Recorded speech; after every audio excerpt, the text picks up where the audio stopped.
جیوے جیوے جیوے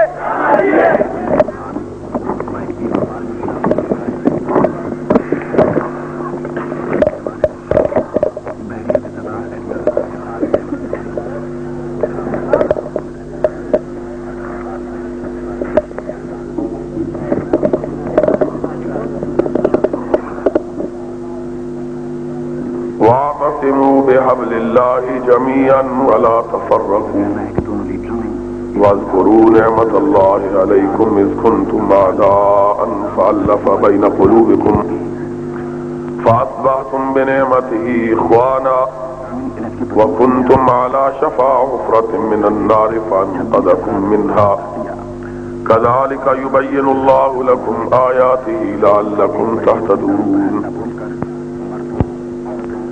حضرات، میں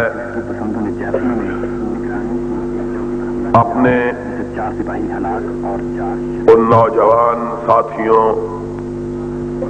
بھائیوں اور بیٹوں سے زیادہ آپ حضرات کا شکر گزار ہوں کہ آپ نے ان ساتھیوں نوجوانوں کی حوصلہ افزائی کی اور انہوں نے یہاں آج اللہ کے نام پر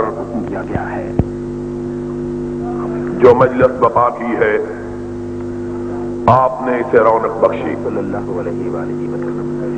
میں سمجھتا ہوں کہ آج کے اس دور میں اس طرح کی مجالس کا بپا کرنا اور پھر ان میں حاضری دینا، اگر یہ کسی چیز کی علامت ہے تو اس چیز کی علامت ہے کہ اس گئے گزرے دور میں بھی اللہ اور اللہ کے رسول کرنے سے محبت کرنے والوں میں کوئی کمی نہیں آئی ہے. میں انتہائی اختصار کے ساتھ ملک کے موجودہ حالات اور کتاب و سنت کی روشنی میں ان حالات کی نقاب کشائی اور وہ مشکلات جو آج پاکستان اور اہل پاکستان کو درپیش ہیں اور ان کے حل کے بارے میں گفتگو کی کوشش کروں گا. میرے لیے یہ ایام بڑے مشکل ہوتے ہیں. موسم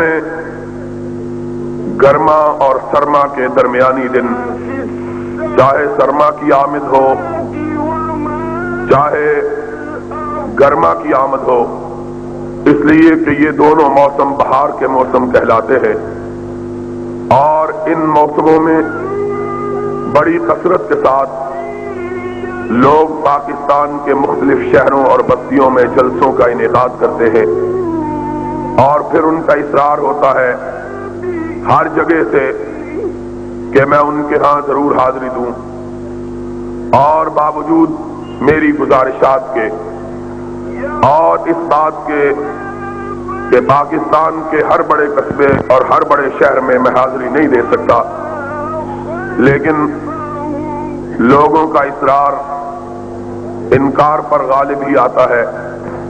اور پھر میرے لیے یہ دن اور بھی زیادہ مشکل اس لیے ہو جاتے ہیں کہ پچھلے پہر سفر شروع ہوتا ہے، رات کو تقریر ہوتی ہے، پھر گھر واپسی ہوتی ہے اور صبح دم اور کئی علاقوں سے لوگ وقت لینے کے لیے آئے ہوئے ہوتے ہیں، اور وہ دوست جو وقت لینے کے لیے آتے ہیں وہ دماغ تقریر سے کم خرچ نہیں کرواتے، اس لیے کہ گھنٹہ گھنٹہ ڈیڑھ گھنٹہ بحث کرتے رہتے ہیں جی آپ ضرور آئیں.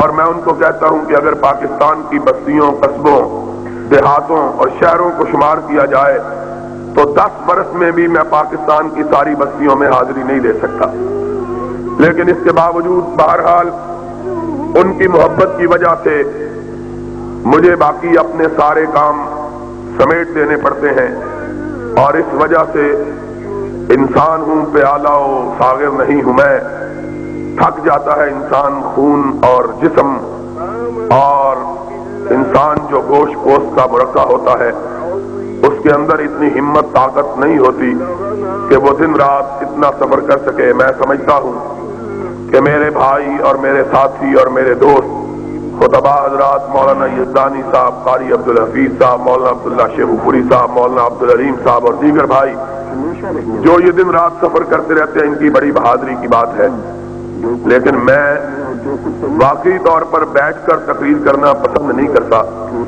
لیکن کیا کیا جائے کہ کھڑے ہونے کی سکت نہیں ہے، اس لیے وقت بھی کافی بیت چکا ہے۔ میں چاہوں گا کہ یہ جو وقت مجھے ملا ہے اور یہ موقع جو مجھے میسر آیا ہے آپ سے ہم کلام ہونے کا، اس موقع کا کوئی لمحہ بھی کسی ایسی بات میں صرف نہ کروں جو میرے لیے، آپ کے لیے، ملک کے لیے، قوم کے لیے یا ہماری آخرت کے لیے مفید نہ ہو۔ انشاءاللہ میں کوشش یہ کروں گا کہ اپنی ساری تھکاوٹوں کے باوجود اپنی توانائیوں کو بروئے کار لا کر آپ کی خدمت میں کتاب و سنت کی روشنی میں کوئی حق کی بات کہہ سکوں۔ آپ اللہ سے دعا مانگیے اللہ مجھے سچ اور حق کہنے کی توفیق عطا فرمائے۔ آپ جانتے ہیں ہمارا ملک اس وقت بڑے کڑے حالات سے گزر رہا ہے، اور یہ صرف پاکستان کی بات نہیں ہے بلکہ سارا عالم اسلام اس وقت جن حالات سے دوچار ہے، ایسے حالات عالم اسلام پر کبھی وارد نہیں ہوئے۔ اس وقت دنیا میں مسلمان بہت بڑی تعداد میں ہیں، اتنی بڑی تعداد کہ 1400 برس کی اسلامی تاریخ میں مسلمانوں کی کبھی اتنی تعداد نہیں ہوئی ہے جتنی آج ہے۔ آج کے اعداد و شمار کے مطابق مسلمان 1 ارب 20 کروڑ سے زیادہ ہے، 1.25 ارب کے قریب مسلمانوں کی تعداد ہے، اور دنیا میں اس وقت مسلمانوں کی 45 سے زیادہ سلطنتیں، مملکتیں، حکومتیں موجود ہیں۔ 40 اور 5 45 سے زیادہ ملک ایسے ہیں جو مسلمانوں کے ہیں، جہاں مسلمان حکمران ہیں، مسلمان سربراہ ہیں، اور اس کے ساتھ ساتھ آج مسلمانوں کے پاس اتنی دولت ہے، اتنا مال ہے کہ اتنی دولت اور اتنے مال کا کبھی تصور بھی نہیں کیا جا سکتا تھا۔ مجموعی طور پر جو مال و دولت ہے اس کا کیا کہنا، انفرادی طور پر بعض مسلمانوں کے پاس اتنا سرمایہ موجود ہے کہ کبھی اتنا سرمایہ دنیا کے بادشاہوں کے پاس بھی نہیں ہوتا تھا۔ عام آدمیوں کے پاس، عام مسلمانوں کے پاس اتنا سرمایہ ہے۔ ابھی پچھلے دنوں دنیا بھر کے اخبارات میں بھی اور پاکستان کے اخبارات میں بھی ایک شخص ہے جس کا نام ہے عدنان خاشق جی، اس کا تذکرہ اخبارات میں بڑے تسلسل کے ساتھ آیا ہے۔ اس کے بارے میں ایک عام آدمی ہے، سعودی عرب کا رہنے والا ہے، اور اب امریکہ اور یورپ میں رہتا ہے۔ اس کے متعلق اخبارات نے لکھا کہ اس کا ذاتی خرچہ روزانہ کا 18 لاکھ روپے ہے۔ وہ خرچہ جو کاروباری نہیں ہے، صرف وہ خرچہ جو اپنی ذات پہ صرف کرتا ہے، وہ 18 لاکھ روپیہ روزانہ ہے۔ اتنی دولت، اتنا مال، اور اس کی ایک ملک کے اندر زمین جو ہے وہ 4 لاکھ ایکڑ سے زیادہ ہے، صرف ایک ملک میں۔ اور یہ ایک آدمی کا عالم ہے، اس طرح کے بے شمار ہیں، سینکڑوں کی تعداد میں ایسے لوگ ہیں جن کے پاس دولت کی یہ فراوانی، مال کی یہ بہتات، اور جہاں تک حکومتوں کا تعلق ہے، آپ یہ بات سن کر حیران رہ جائیں گے کہ اس وقت دنیا میں سب سے زیادہ فیکس آمدنی اگر کسی ملک کی ہے تو وہ امریکہ کی نہیں، فرانس کی نہیں، جرمنی کی نہیں، سویڈن کی نہیں، ڈنمارک کی نہیں، بیلجیم کی نہیں، بلکہ ایک مسلمان ملک کویت ہے کہ پوری دنیا میں جس کی فیکس آمدنی ساری دنیا میں سب سے زیادہ ہے۔ یہ مسلمانوں کا حال ہے، مال، دولت، تعداد، ملک۔ لیکن اگر ہم ان کے حالات کو دیکھیں تو ضربت علیہم الذلۃ والمسکرہ، جتنے آج مسلمان ذلیل ہیں، خوار ہیں، پریشان ہیں، بے کس ہیں، بے بس ہیں، مظلوم ہیں، مقہور ہیں، کائنات کے کسی دور میں مسلمان اتنے بے کس نہیں ہوئے۔ جتنے آج مسلمان ذلیل ہیں، خوار ہیں، دنیا کی ساری تاریخ میں مسلمان کبھی اتنا ذلیل نہیں ہوئے۔ کبھی ہم نے اس بات پہ غور کیا ہے کہ تعداد سب سے زیادہ، مال بہت زیادہ، ملک لا تعداد اور ذلت بھی انتہا، سبب کیا ہے؟ وجہ کیا ہے؟ اس کی علت کیا ہے؟ یہ کیوں ہے کہ کبھی ہم 313 تھے، صرف 313، اور کوئی ہماری طرف ٹیڑھی نظر کر کے دیکھنے کی جرات نہیں کرتا تھا، اور آج ایک ایک مسلمان ملک کو دیکھ لو، 10 کروڑ مسلمانوں کا سربراہ ہے ضیاء الحق، اور فوجی ہے، جرنیل ہے، سینے پہ 20 ستارے لگائے ہوئے ہیں، 20 کمرے سجائے ہوئے ہیں، اور حالت کیا ہے؟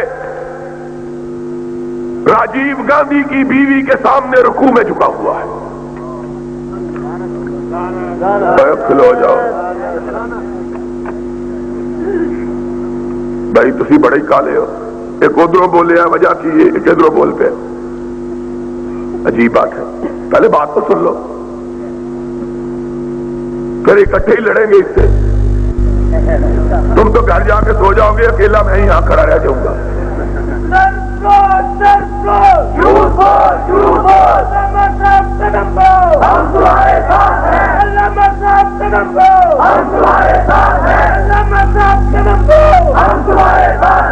تو میں یہ کہہ رہا تھا، 313 تھے، کسی کے سامنے نہ جھکتے تھے، آج 1 ارب 20 کروڑ ہے۔ اوروں کو چھوڑو، ہم اس ملک میں 10 کروڑ ہیں، 10 کروڑ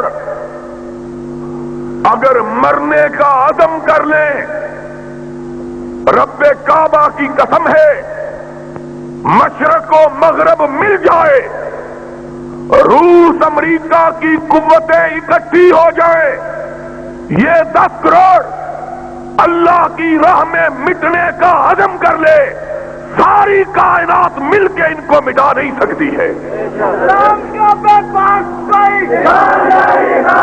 آج سبب کیا ہے؟ صرف 313 تھے، صرف 313، اور مکے سے نکل کر مدینے پہ یلغار کرتے ہوئے آئے، چڑھائی کی، رحمت کائنات علیہ الصلوۃ والسلام، خبر ملی، حالات انتہائی دگرگوں، صورتحال انتہائی پریشان کن مدینہ طیبہ چھوٹی سی اور مسلمان دو طبقوں کے، ایک ہجرتوں کے ستائے ہوئے، ایک مہاجروں کا بوجھ اٹھائے ہوئے، دو طبقے مسلمانوں کے، کچھ ہجرتوں کے مارے ہوئے، اپنے وطن سے نکالے ہوئے، اپنے گھروں سے بے گھر کیے ہوئے، اپنی دولت لٹائے ہوئے، اپنے بچے چھنوائے ہوئے، اپنے دلوں پہ چرکے کھائے ہوئے، اپنے سینوں پہ زخم سجائے ہوئے اس طرح نکلے۔ عبد الرحمن ابن عوف کہتے ہیں رضی اللہ تعالیٰ عنہ، میں نکلا، میرے گھر والوں کو پتا چلا، میں اونٹ پہ سوار، بیوی پیچھے، بیٹا گود میں، سب کچھ بیچ باچ کے، پیسے پوٹلی میں باندھے ہوئے، سب سے پہلے سسرال والوں کو علم ہوا، بھاگے ہوئے آئے، میرے اونٹ کی مہار تھام لی، کہنے لگے جانا ہے تو جاؤ، ہماری بیٹی چھوڑ کے جاؤ، بیوی چھین لی۔ پھر اپنے گھر والے آگے، کہاں کہاں جاتے ہو؟ کہا مدینے والے کے پاس جاتا ہوں۔ کہا پھر یہ بیٹا ہمارا ہے، اس کو ساتھ نہیں لے جا سکتے۔ کہا دل پہ چوٹ پڑی، اپنا لخت جگر، اپنا بیٹا، اور بیٹے کی محبت صرف باپ جانتا ہے، اوروں کو علم نہیں کہ بیٹا کس کو کہتے ہیں۔ جس کو رب نے بیٹا دیا ہو یا اس سے قدر پوچھو، یا جس کو دے کے چھین لیا ہو اس سے قدر پوچھو۔ کہا یا بیٹا چھوڑ دو یا محمد کی محبت چھوڑ دو۔ کہا ایک دفعہ کب کبھی تاری ہو گئی، نگاہ اٹھائی، آسمان کی طرف دیکھا، پھر کہنے لگے ایک بیٹا، 1000 بیٹا ہو محمد پہ قربان ہے، لے جاؤ، پرواہ نہیں ہے۔ بیٹا چھینا، بھائی آئے، انہوں نے مال کی پوٹلی چھینی، بڑا بھائی آیا، اس نے اونٹ بھی چھین لیا۔ کہا جانا ہے تو اسی طرح جاؤ۔ کائنات کے امام کی بارگاہ میں پہنچے، ہونٹ بھوک سے پھٹ گئے تھے اور پیر چلنے سے پھٹ گئے تھے، پیروں سے بھی خون، ہونٹوں سے بھی خون۔ کائنات کے سردار، ثقلین کے تاجدار، امام ہدا نماز ظہر سے فارغ ہوئے، سلام پھیرا، پلٹ کے دیکھا تو سامنے عبد الرحمن کھڑے ہیں۔ کہا عبد الرحمن کب آئے؟ کہا اللہ کے حبیب ابھی آیا ہوں۔ کہا کہو کیسے آئے؟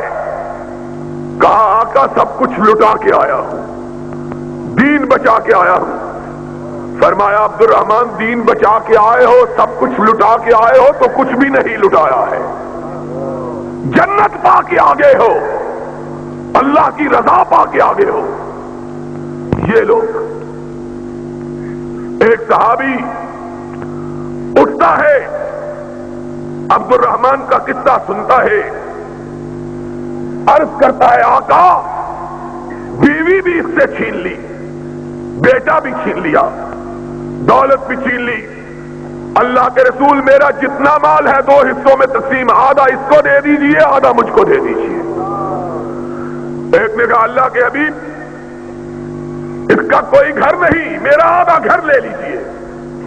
ایک نے کہا یا رسول اللہ میری 2 بیویاں، ایک کو طلاق دے دیتا ہوں، اس کو کہیے اس سے نکاح کر کے اپنے گھر کو آباد کر لے۔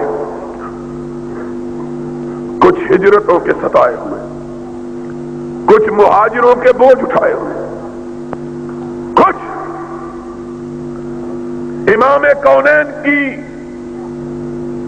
یثرب میں تشریف آوری سے پہلے یثرب میں ہر سال وبا پھوٹتی تھی، زرد بخار کی، لوگ تپے زرد میں مبتلا ہوتے تھے۔ وہ تو کونین کا تاجدار آیا، رحمت مجسم بن کے آیا، اور اس نے اپنے ہاتھ دعا کے لیے اٹھائے۔ اس نے کہا اللہ، میرے بابا خلیل اللہ نے مکہ کے لیے تجھ سے دعا مانگی تھی، میں مدینہ کے لیے تجھ سے دعا مانگتا ہوں۔ اللہ، مدینے کو بیماریوں سے پاک کر دے۔ یہ میرے آقا کی دعا کا اثر تھا کہ آج تک مدینے میں کوئی وبا نہیں پڑی ہے۔ تو بہرحال جو پہلے ہجرت کر کے آئے تھے بخاروں کے مارے ہوئے، بخاروں نے ان کی کمروں کو جھکا رکھا ہے، اور بندے ہی کتنے شمار کیا گیا تو جوان 200 سے زیادہ نہیں تھے، کل تعداد بوڑھے شامل کیے گئے، اور 14 اور 15 سال کے بچے شامل کیے گئے، تو تب جا کے 313 بنے، تب جا کے۔ لیکن اس وقت بھی جبکہ صرف 313 تھے، نہ خوف تھا، نہ دہشت تھی، نہ دشمن کا رعب تھا، نہ مخالفوں کی ہیبت تھی۔ اگر تھا تو اپنے اللہ پر توکل تھا، اپنے رب پر اعتماد تھا۔ محمد الرسول اللہ صلی اللہ علیہ وسلم کو علم ہوا دشمن بڑا لشکر لے کے آیا مدینے والوں کو مٹانے کے لیے۔ سرور گرامی نے کہا ہم مدینے کی دیواروں کے پیچھے رک کر ان کا انتظار نہیں کرتے، کھلے میدان میں جا کر ان کا مقابلہ کریں گے۔ اور ضیاء الحق 10 کروڑ آدمی اس پاکستان کا باسی، اور تو راجیو گاندھی کے سامنے لمبا لیٹ گیا ہے اور سونیا کے سامنے رکوع کر رہا ہے۔ اور اگر اس سے فرصت ملی تو ایک بزرگ کی قبر پہ جا کے دھاگے باندھنے شروع کر دیے۔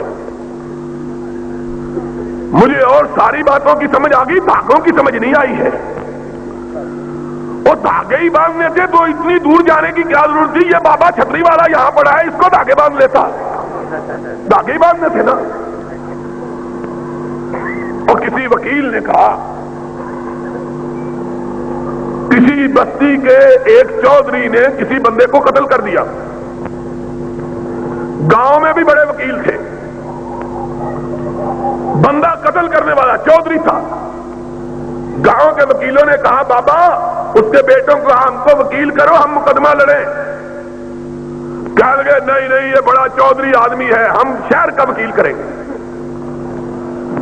شہر کا وکیل کیا 3200 روپے پر، اس زمانے میں 3200 روپیہ بڑی بات تھی، 3200۔ وکیل نے بڑا مقدمہ لڑا، آخر چودھری پھانسی چڑھ گیا۔ پنڈ کے وکیلوں کو پتا لگا کہ چودھری پھانسی لگ گیا، آئے چودھری کے بیٹوں کے پاس، کہا چودھری کا کیا بنا؟ کہنے لگا وہ تو پھانسی لگ گیا۔ کہنے لگا فیس کتنی دی تھی؟ کہنے لگا 3200 روپیہ۔ کہنے لگا یہ کام تو ہم 32 روپے میں کر سکتے تھے، اگر پھانسی لگوانا تھا تو شہر کے وکیلوں کو کرنے کی کیا ضرورت تھی؟ تو یہ کام ہم صرف 32 روپے میں کر دیتے۔ اور ضیاء الحق صاحب، اور کوئی مجسٹریٹ ہے تو لکھے، ان CID والوں نے کیا لکھنا ہے بیچاروں نے؟ کسے پڑی ہے کہ جا سناوے، پیارے پی کو ہماری بتیاں، نہ انگ چینا نہ نیند نینا، نہ آپ ہمیں نہ بھیجے پتیاں۔ اور تو بے غیرت انسان ہے کہ اپنے سینے پہ تمغے لگائے ہوئے اور ایک ہندو عورت کے سامنے رکوع کر رہا ہے۔ اس سے بہتر تھا تو مر جاتا، مسلمانوں کا قائد نہ کہلواتا۔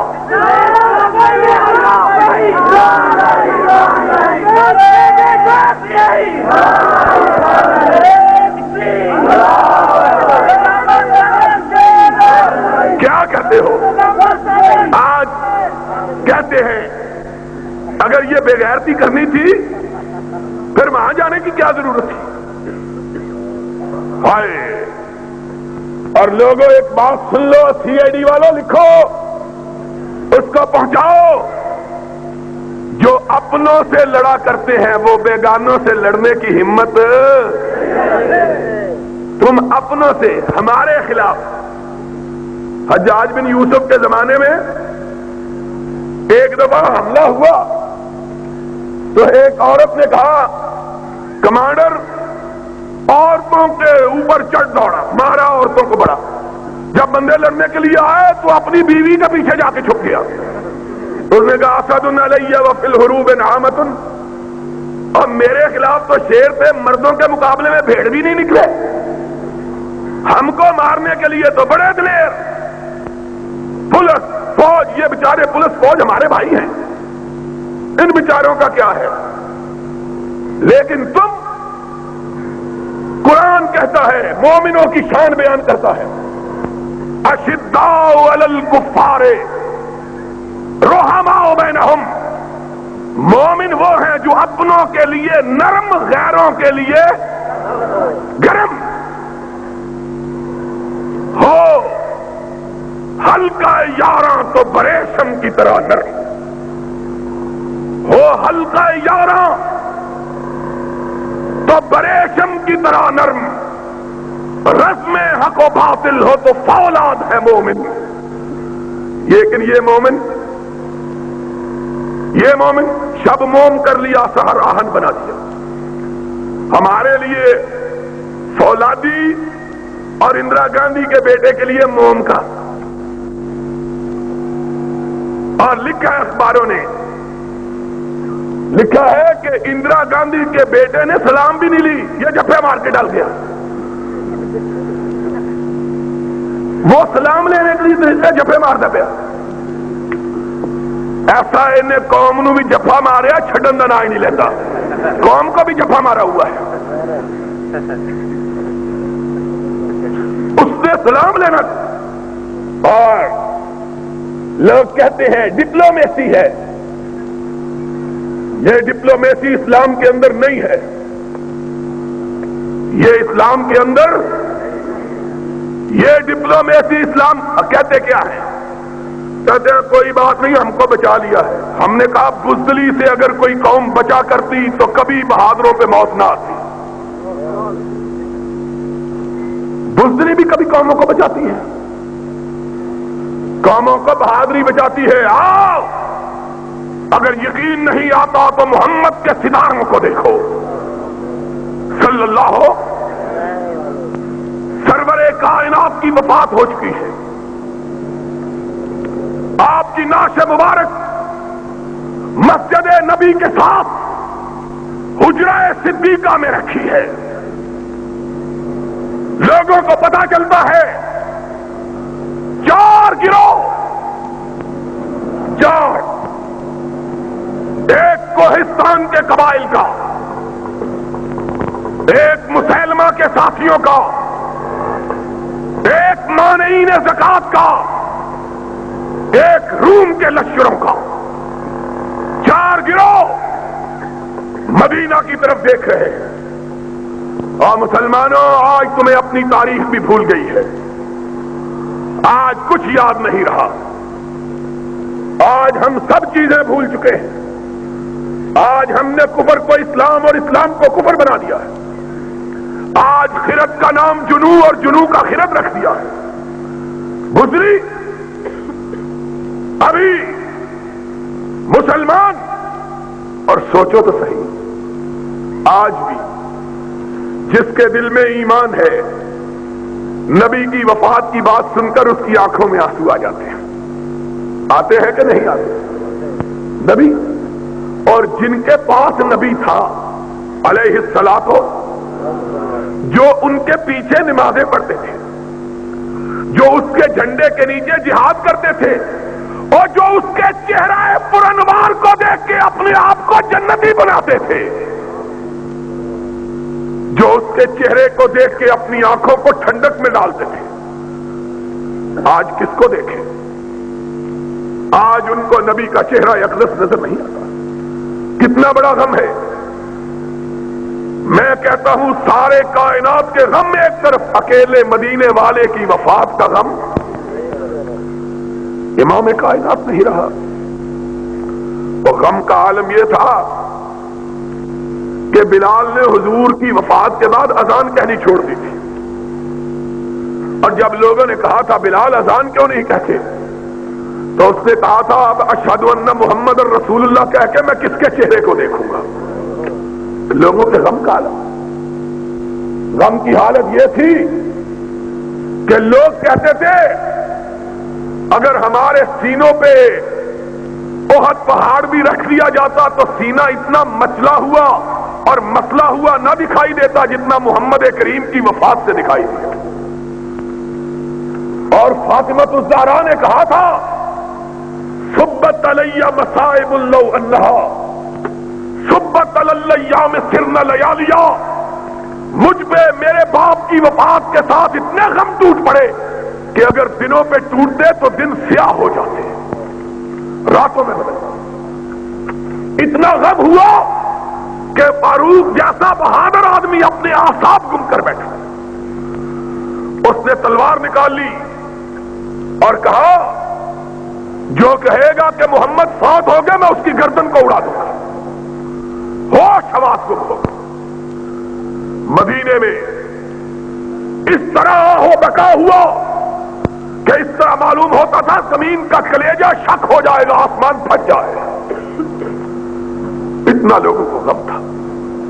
این اس غم کے عالم میں خبر پہنچی کہ قبائل کوہستان نے ارتداد کا اعلان کر دیا، غیر مسلم ہونے کا اعلان کر دیا. اور صرف یہی اعلان کیا نہیں بلکہ مدینے پہ چڑھائی بھی کر دی. ابھی یہ خبر ختم نہیں ہوئی. اوے سنو سنو، ہمارا جیاولا کہتا ہے ہم کس سے لڑے، ادھر انڈیا ہے ادھر کابل ہے. ہم نے کہا دشمن بھی دو ہی ہے، یا شمال کا ہے یا مشرق کا اور جنوب کا ہے. اگر تم ان سے نہیں لڑ سکتے تو فوج رکھنے کی ضرورت کیا ہے؟ پھر کراچی کے سمندروں سے لڑنا ہے؟ پھر کس سے لڑنا ہے؟ یا اپنی قوم سے لڑنا ہے؟ دشمن تو یہی ہے. ان کا مطلب یہ ہے کہ دشمن بھی ہماری مرضی کا چھوٹا سا ہونا چاہیے تب ہم لڑیں گے. جس طرح ہمارے ہاں کبھی رستم زمان ہوتے تھے اور نوکی سے جھگڑا ہو گیا، اس نے ایک ہی پٹکی ماری بازو نکل گیا. کہنے لگا بڑا بھائی مان ہے میرا بازو توڑ کے مجھ کو گرانا چاہتا ہے. اس نے کہا کشتی کر رہے ہو پیار کر رہے ہو. ان کا مطلب یہ ہے رستم زمان ہم بنے کن کو گرا کے؟ مولوی عبد الخالق قدوسی کو گرا کے. یہ بیچارہ تو پہلے ہی گرا ہوا ہے. ضیاء الحق بھی کمانڈر ان چیف ہے، سالار ہے، اب مقابلہ کرنا چاہتا ہے کس سے؟ مولوی فضل الرحمان سے یا بھٹو کی یتیم بیٹی سے. اور بیچارہ اس کا باپ ہمارا مقابلہ نہیں کر سکا، تم اس کی بیٹی سے مقابلہ کر رہے ہو. حالت کیا ہے؟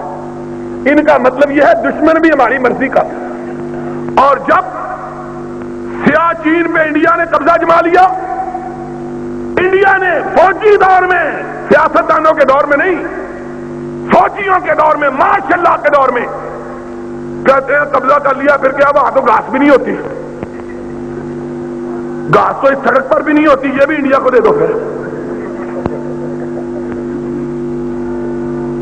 گھاس تو تمہارے سر پر بھی نہیں ہوتی. یہ عجیب بات ہے، یہ عجیب جواب ہے. قومیں مقابلے کرنے کے لیے یہ سوچا کرتی ہیں گھاس ہوتی ہے کہ نہیں ہوتی. وہ کسی بھیا کی طرح کہیں گے ہمارے ماموں کے گھر آنا تو پھر ہم سے لڑائی کرنا، پھر ہم تم کو دیکھیں گے. بھائی لڑائی کے لیے پہلے تمہارے ماموں کے گھر ڈھونڈے کدھر ہے. ان کا حال دیکھو ذرا. یہ مسلمان ہیں جنہیں دیکھ کے شرما یہود. کیا مسلمانی ہے؟ تم ہنستے ہو، کعبے کے رب کی قسم رونے کی بات ہے، رونے کی بات ہے، رونے کی۔ جب 313 تھے تو ڈرے نہیں تھے، جب 313 تھے تو، اور اب 10 کروڑ ہیں اور منہ پتیلے جتنے بڑے ہیں، 10 کروڑ۔ لیکن کونین کے تاجدار نے کہا تھا، کونین کے تاجدار نے کہا تھا F-16 بھی ہیں، F-15 بھی ہیں، معراج بھی ہیں، مگ بھی ہیں، لڑتے نہیں۔ اور کونین کے تاجدار نے جب مومنوں کو لڑایا، نہ کسی کے پاس تیر تھا نہ تلوار تھی، کسی کے پاس نیزہ تھا تو ڈھال نہیں تھی، اگر کمان تھا تو چھوڑنے کے لیے تیر نہیں تھا، اگر تیر تھا تو بچاؤ کے لیے زرہ نہیں تھی، لیکن تھا تو رب پر ایمان تھا، اللہ پر اعتماد تھا۔ اور انہی کے متعلق اقبال نے کہا تھا کہ کافر ہے تو شمشیر پہ کرتا ہے بھروسہ، اور مومن ہے تو بے تیغ بھی